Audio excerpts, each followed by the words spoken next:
Hello, I'm Richard Catling, partner at Altamimi, and as part of a succession of video podcasts on aspects of family business, I'm joined today by Rana Shasha'a from Deloitte, partner at Deloitte. Thank you very much, Rana, for joining me today.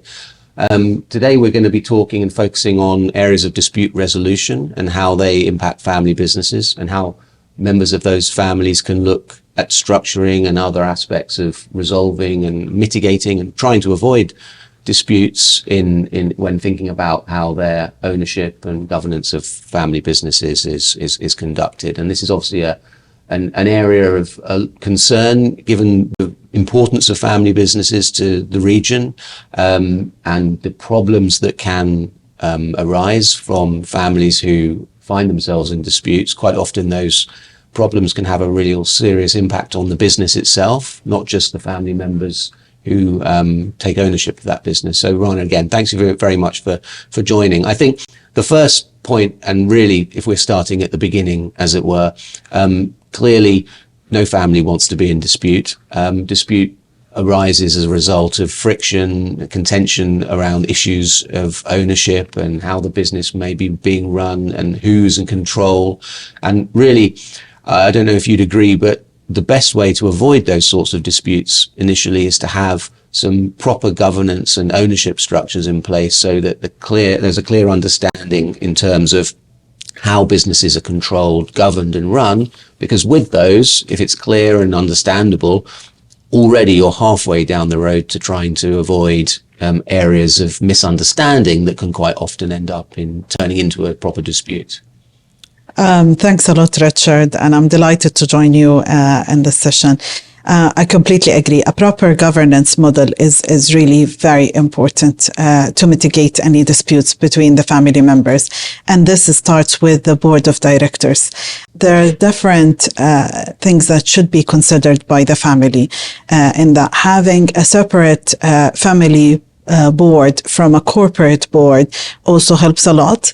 And the family board is basically the shareholders of the business, but the corporate board includes someone who's external to the business and independent from the business in order to give the appropriate advice to the business and just isolate the family interest, the business interest from the personal interest. And this is where mostly the issues arise. I found this as a very, very useful method of mitigating disputes in businesses, but also defining succession planning.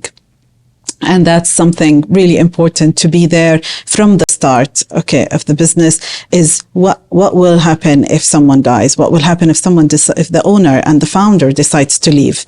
And who is going to take over? So identifying the skill sets within the family members is very important, and knowing who's going to take over at which point in time, having proper succession plan in place is really important. Also, maintaining that open communication between the family members.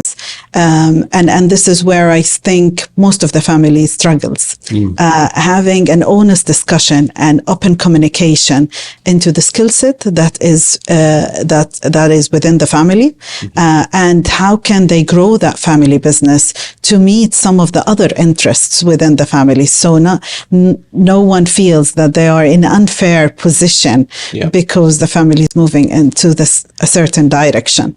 And that is something that I have seen has been very successful in some families, but not so much in other families. These are the main points that I would highlight. Absolutely, and you've touched on a number of really important ones there. And I think going back to one of your initial comments with regards to a proper structure, I think that enables you to then put in place a governance mechanism that works for your particular family. Because as you said, some things work for some families, some things work for others. Every family ownership structure is different. Every business is different. But ultimately, what you need to have is a solid base from which you can then sort of build those governance structures, thinking about the boards. But then that bifurcation, that split between family governance and corporate governance in terms of a business board, if you like, and a family. So another thing that I think it's really important is the transparency part. And where most disputes happen is where there is unfair treatment, or where someone feels that there's unfair treatment. It could be right, could be wrong.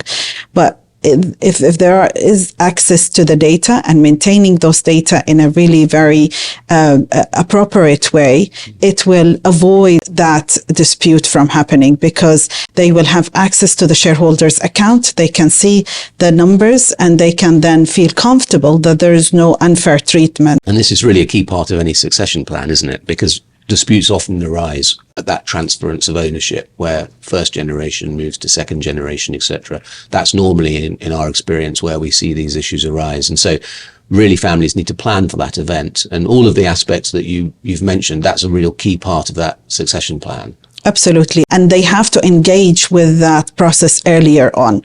I know that it's difficult sometimes for families to believe that they need an external advice, but they should get that external advice, because the economy has changed. Everything has changed and developed significantly.